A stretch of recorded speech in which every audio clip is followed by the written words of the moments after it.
Priority health disparities.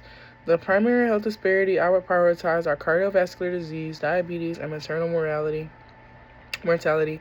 due to high prevalence and severity in African American communities. African Americans are 30% more likely to die from heart disease, 60% more likely to be diagnosed with diabetes.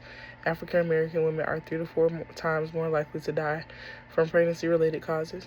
These disparities are critical because they reflect both chronic diseases, burden, and systemic inequities, making them key targets for impactful intervention. Barriers to healthcare utilization. Several barriers must be addressed. Access barriers, transportation, and limited clinic availability, as well as insurance gaps. Time constraints, work schedules conflicting with healthcare visits, mistrust rooted in historical injustices and negative health experiences, and provider bias and poor communication. Some strategies to address these barriers are mobile health clinics and community spaces, extended clinic hours on evenings and weekends, hiring culturally competent providers, community health workers to bridge trust gaps.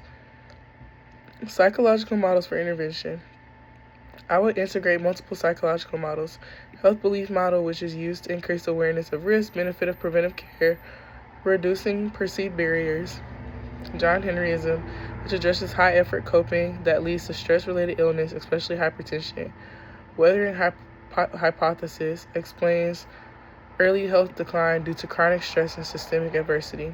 And the application of it would be programs that include stress management workshops, education, or recognizing early symptoms, empowerment-based health coaching.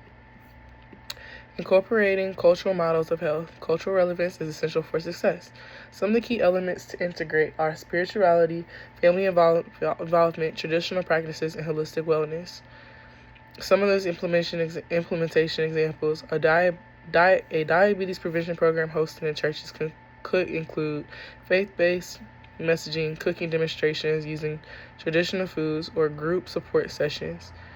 Addressing racism and discrimination. Racism impacts health through multiple pathways. Chronic stress leads to inflammation and disease, reduced access to quality health care, provider bias affecting treatment, psychological distress, and reduced self-efficacy. Some of the strategies can be anti-bias training for healthcare providers, patient advocacy programs, safe spaces for discussing discrimination and stress, policies addressing structural inequities, so housing and food access. The conclusion of all of this would be the initiative recognizes that health disparities in African American communities are not solely due to individual behaviors, but are shaped by systemic, psychological, and cultural factors.